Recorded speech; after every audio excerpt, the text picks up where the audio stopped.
Hello, everyone of the Zaida Sagittarius. So we're going to do your July 2025 reading. I hope you enjoy it. So let's go down the line of the different things that I think you should look out for that will be affecting our astrology. The first thing is July 4th to December 9th. Neptune will be retrograding in Aries.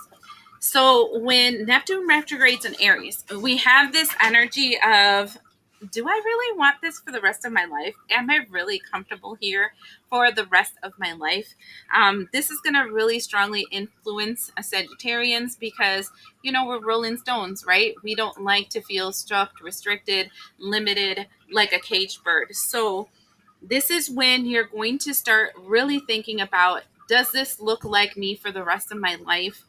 And then if it's a no, this is when you start changing your vision, changing your actions, changing the people you connect to, all kinds of stuff so that you can get towards that manifestation that you want for the future. So just be very mindful that during this time, you're literally going to be like, I'm over this shit.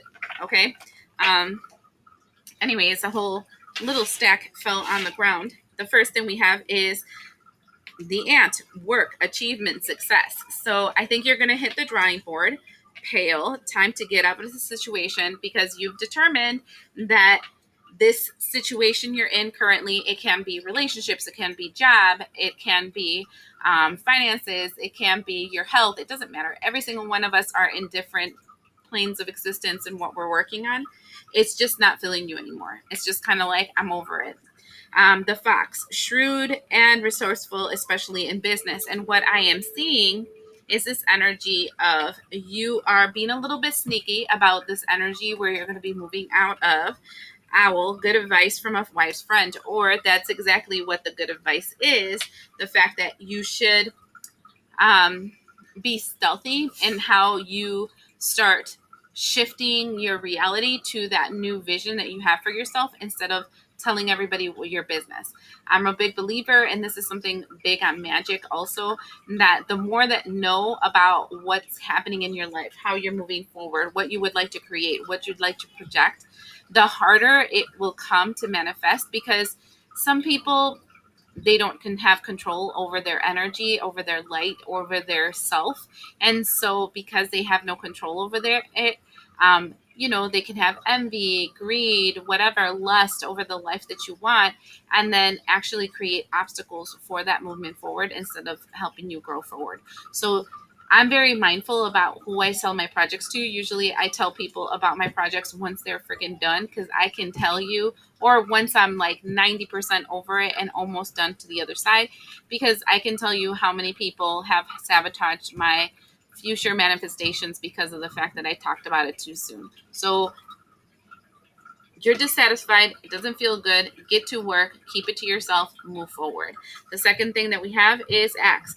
Work is, you see what I'm saying? Force is working against you. And this is Chango energy. All of a sudden I'm looking at my my thing here, my candle, and it had turned off. So let me turn it back on. Shango is an Yoruba belief system. He's one of the 7 African powers. He is a great defender, and he's also like a big warrior. He fights for justice and fairness. And his is that axe. It reminds me of like Thor-like energy. Keep that in mind. You might need to cut some people off. You might need to invoke and provoke an energy of protection around yourself as you're moving into this new chapter of your life. And I didn't even notice this. This is so crazy. Look, the next one out is the candle. Um, you were being shown the way. And so I do feel like a ritual protection should be something that you should be mindful all the time about. I think that's the reason why I had to take the time to light my candle. I do feel like the energy of Chango might help, or something like it, something of justice, something of protection, something that is fiery and strong that can protect you as you're moving into this new realm of existence for yourself. Okay, Next thing I want to talk about is also July 4th all the way till the 30th of July. It does not matter if it's past July 4th, but these are the influences that are around you. So if you've already started to feel these energies, you know why. Um, Venus enters Gemini. This is interesting because Venus entering Gemini makes us extremely communicative, makes us like outgoing, connecting to different people, places, things, energies. But it also makes us kind of double minded because we're going to be fighting against ourselves. Like, this is what I desire, that I want, that I really, and then there's this is what I need, blah blah blah, whole mess of stuff. So it's like, I need this to survive, but I can hate this, and I want this so bad. And then it's like the communication inside of yourself and the inner tug of war between, this is, can I even make money from this? Can I even survive from this? Blah blah blah, whole mess of stuff. And it's like that inner tug of war. Note to self, just to let you know, it's weird, but it's true that money seems to stretch further when you love what you do more than what you make, more than the money that you just make. You know what I'm saying? I don't know how that works. I mean, I do know how it works, but I'm just going to leave it out like that. You might think you're going to make less, but all of a sudden you have more. And it's just because it's more aligned to your energy. Okay. All right. So let's talk about this. How is it going to affect you? Remember, it's the entire month. A new beginning, creativity, karmic completion. This is freaking amazing because this is 10, which is a completion, and this is 13, which is death, transformation. One of the things that I've been saying about in the astrology, if you guys have been looking at the astrology, we have a lot of influence of Cancer and Jupiter together for a long time. And so that influence kind of creates this scenario where we're trying to figure out if we want to continue to invest time, energy, effort, and frequencies on where we're planted, or if we just want to uproot ourselves and put ourselves in soil that seems more fruitful and healthy for ourselves. So this is like, I tell people all the time, you know, when we were growing up, how our parents were like, tell me who you who you're with, and I'll tell you who you are, right? And it's kind of like this thing, am I this person? And I like the coworkers that I work with. Are these my goals? Is this the real person that I am? Is the family group that I like to hang out with aligned to my energy? Do I have to find a new energy and a new family to move and connect to? Because remember, it's like the blood of the covenant is thicker than the blood and the water in the womb, right? So that literally is saying that the thing that you commit yourself to, the blood of the covenant, the things that you contract yourself to are stronger than that which you came from. And you need to find your covenant, the place that you feel like you need to devote yourself to. Okay, let's see more about this. Literally, the card enough came out, and that's number 20, which is judgment. You literally are, I'm over this. All right. Creation, number 12, and creation power goes back to the creation power that we're seeing here. You had to get to the point where you were over it. You had to figure out your worth, your value, the importance that you hold in the energy that you're around. And then you had to get to the point where, okay, now I'm ready to create something new because this is balls. Okay. Then we have the card of misalignment and the card of distorted desires. I feel like for a long time you were in this energy, and that is what you karmically completed, where you were misaligned. You connected to certain people, places, things, energies, frequencies, belief systems that were not aligned with yourself, that were actually taking you away from your happiness instead of towards your happiness. And you continue trudging along in this BS until you got to the point where you're like, over it. And then we have the card of women supporting women.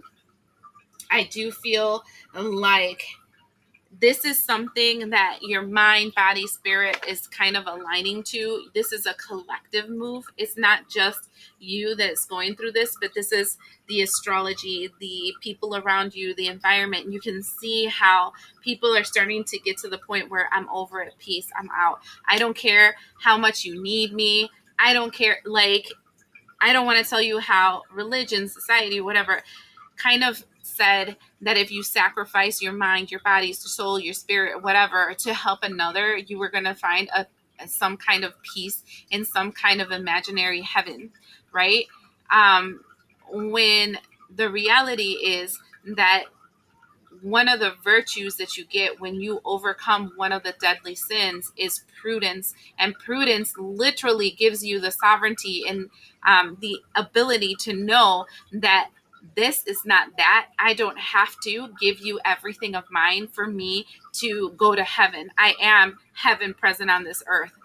Does that make sense? I hope that makes sense to somebody. So it's a collective move. It's not just you. One is growing and the other one is learning, and the other one is learning. Videos like this are kind of encouraging other people to know, hey, you don't have to give up your whole entire existence for another fool. As soon as you put yourself in the cross, you took Jesus off of it. So he just wasted his life because you think you're more than that, And it's like, if the person literally has all these issues, take it to the front of in the foot of the cross of Jesus, because I'm not that. Thank you very much. So anyway, there's just a lot here. And as one empowers the other, one empowers themselves, the other uses it as a mirror to empower themselves also. You do not have to carry another. Another is only supposed to see themselves through you. See a part of themselves that was dormant when they're seeing you, because you're empowered and you're strong and you're elevated. I hope that makes sense. All right. Next thing that we have is July 17th through August 10th, which is Mercury retrograde in the sign of Leo. Okay, this is first you noticing how your ego is good for you and your ego is bad for you, and adjusting accordingly. And also, this is the return of some fools that did some nasty shit to you, and then now are like, it wasn't my fault. It's because of the way I grew up. It's because of this person. It's because of black magic. You should just forget it and carry me again. Just keep that in mind, okay? Because people might be coming around this in this time, and it's just a hail to the no. Should be your response, okay? They showed you their face. Believe it. So let's see about this energy of the Mercury retrograde from the 17th to August 10th. Shut the freaking front door. Look at this combination.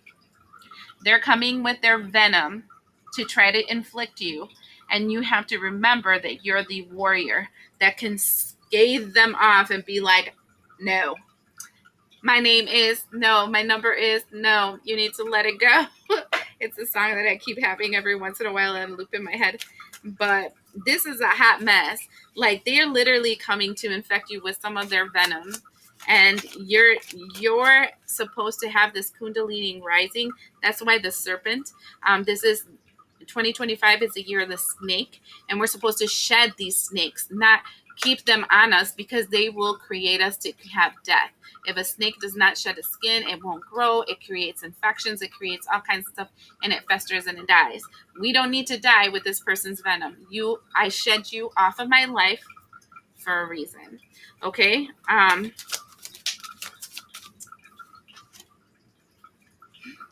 We have the Princess of Cups. Here they come out of the blue. Oh, I really realize now that I was like just going through a dark night of my soul, and I'm so much better now. And I feel like we should really have this connection together. And here we have the Four of Cups in reverse, which is kind of like, my name is no. I'm not receiving your cup. I don't want to answer your calls. I don't want to answer your text messages. I'm not answering your emails. I already told you no 1, 2, 3 million times. I'm not going back to the same shit that I was in before. Okay? This is good energy. Queen of Swords. Literally, you learned your lesson and you've understood the assignment. You're ready to change the chapter in this book, and it's a no. I'm not crazy. Literally, look at this is your guides pointing you in the opposite directions, and this dog is kind of barking at you, which is the venom. It's literally telling you avoid.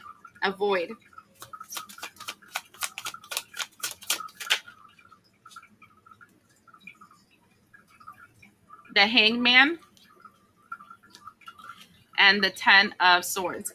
Avoid these people that are stuck right now and literally are facing all the destruction that they had made you go through. Right now, you're standing in the energy of the King of Pentacles, that literally is saying that you are everything you touch is gold. You're also listening to your passions and moving forward to it, and it's time for you to tower card these people. In other words, break them off of your reality because they do not have to exist there. So what I'm telling you is that from July 17th all the way to August 10th, the answer is no. It doesn't matter the story that they spin and how sad they were and how much they've changed. They have not changed a damn thing. You have sacrificed enough, and you don't have to accept their venom again in your life. You have to learn how to be that spiritual warrior. It's a hell no for that energy. Now, next thing that we're going to look into is the energy of, so we just did the retrograde. I already talked about Venus entering Gemini. The did I talk about Venus entering Gemini? I think I did. Yeah, I did. We have the new moon in the sign of Leo. New moon in the sign of Leo has a tendency of helping you listen more to your ego, first of all, and your desires and your wishes, and plant seeds into what it is that you would like to manifest for your future. So let's find out what you're going to be planting seeds on. Do I want to do an oracle deck? Mm-mm. Oh, I'm using my angel deck. I haven't used this one in a minute. So let's find out what the new moon in Leo is going to do for you. Sagittarius.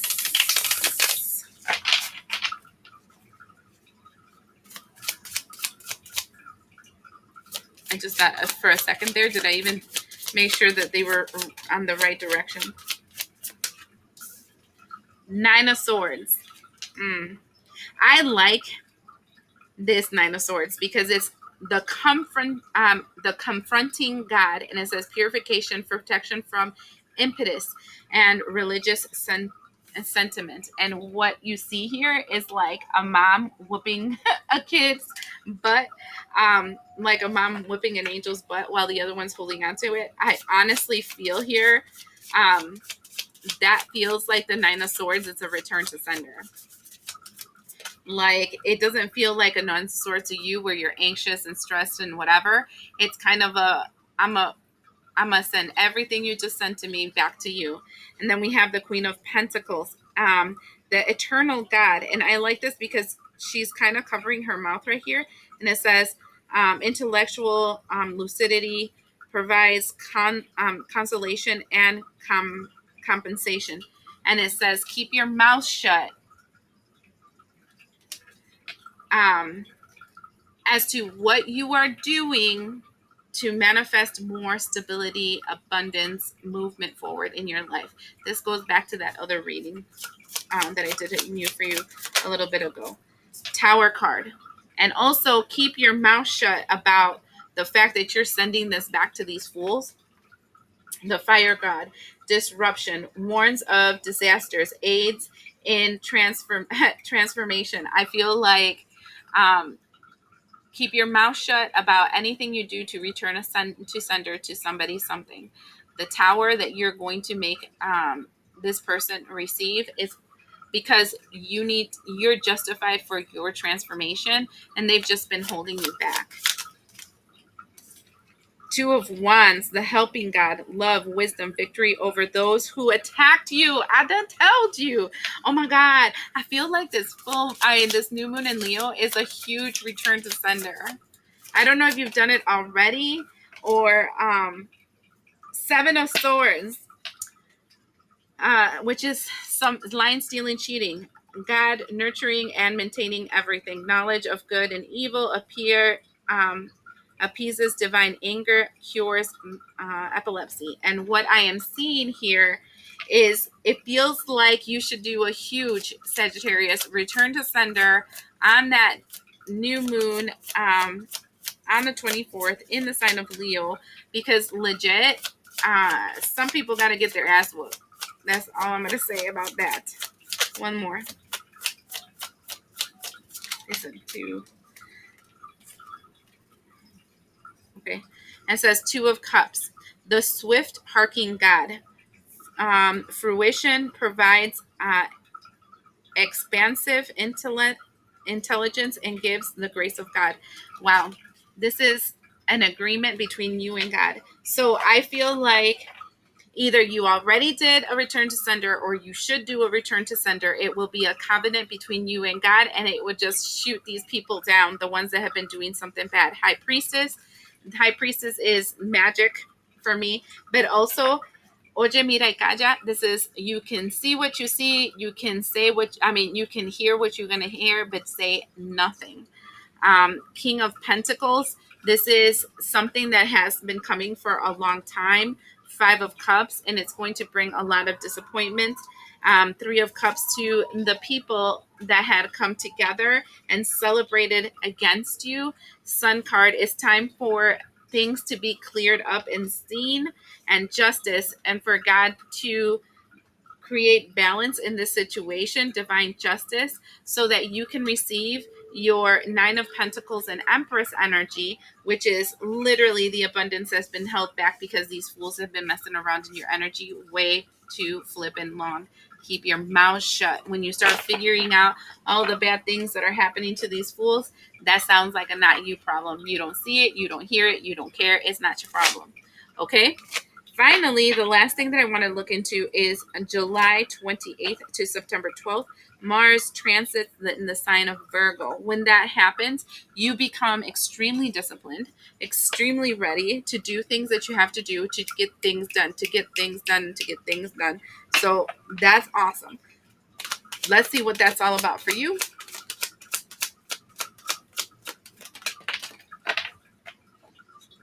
This is interesting. It's split up on two, okay? The one on this side is a change in the wind. Okay, that's another 12. I think I've seen the 12 already once that I mentioned. Oh, look, the bottom of the deck is happy, happy. I think I've seen the 12 once already. Hold on one second. That's interesting because the 12 is the hangman in tarot. So the fact that we have changes in the wind, that means that you're no longer going to be stuck in limbo, waiting until change happens, waiting until you get your blessings, waiting. That's coming to an end. And one of the things that I'm seeing is a change to your soulmate journey, and also milk and honey, which means your abundance. So I feel like your relationships are definitely going to be shifting. And the second thing I see is shifting is your feelings of safety, security, abundance, yada, yada. That's the changes that are coming. I'm liking that. And it looks like that transition starts on July 28th and it goes through September 12th.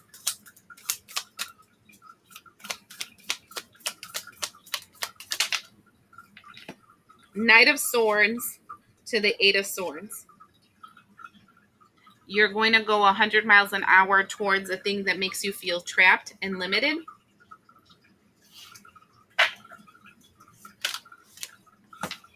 And stuck, Two of Swords. Four of Swords. Still stuck, Three of Coins.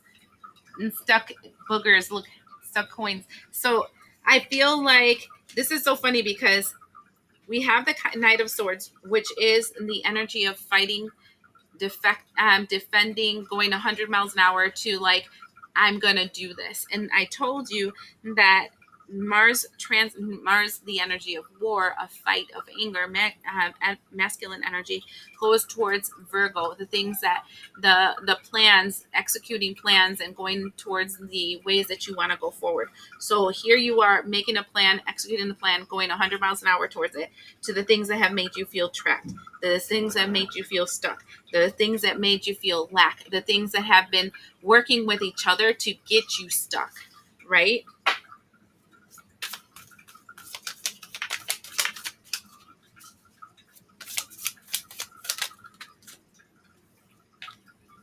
Ten of Cups. And I feel like your spiritual team is also helping you because they want you happy. The outcome is all happy, happy, joy, joy energy. But I'm seeing between it 1, 2, 3, 4 cards of stuckness.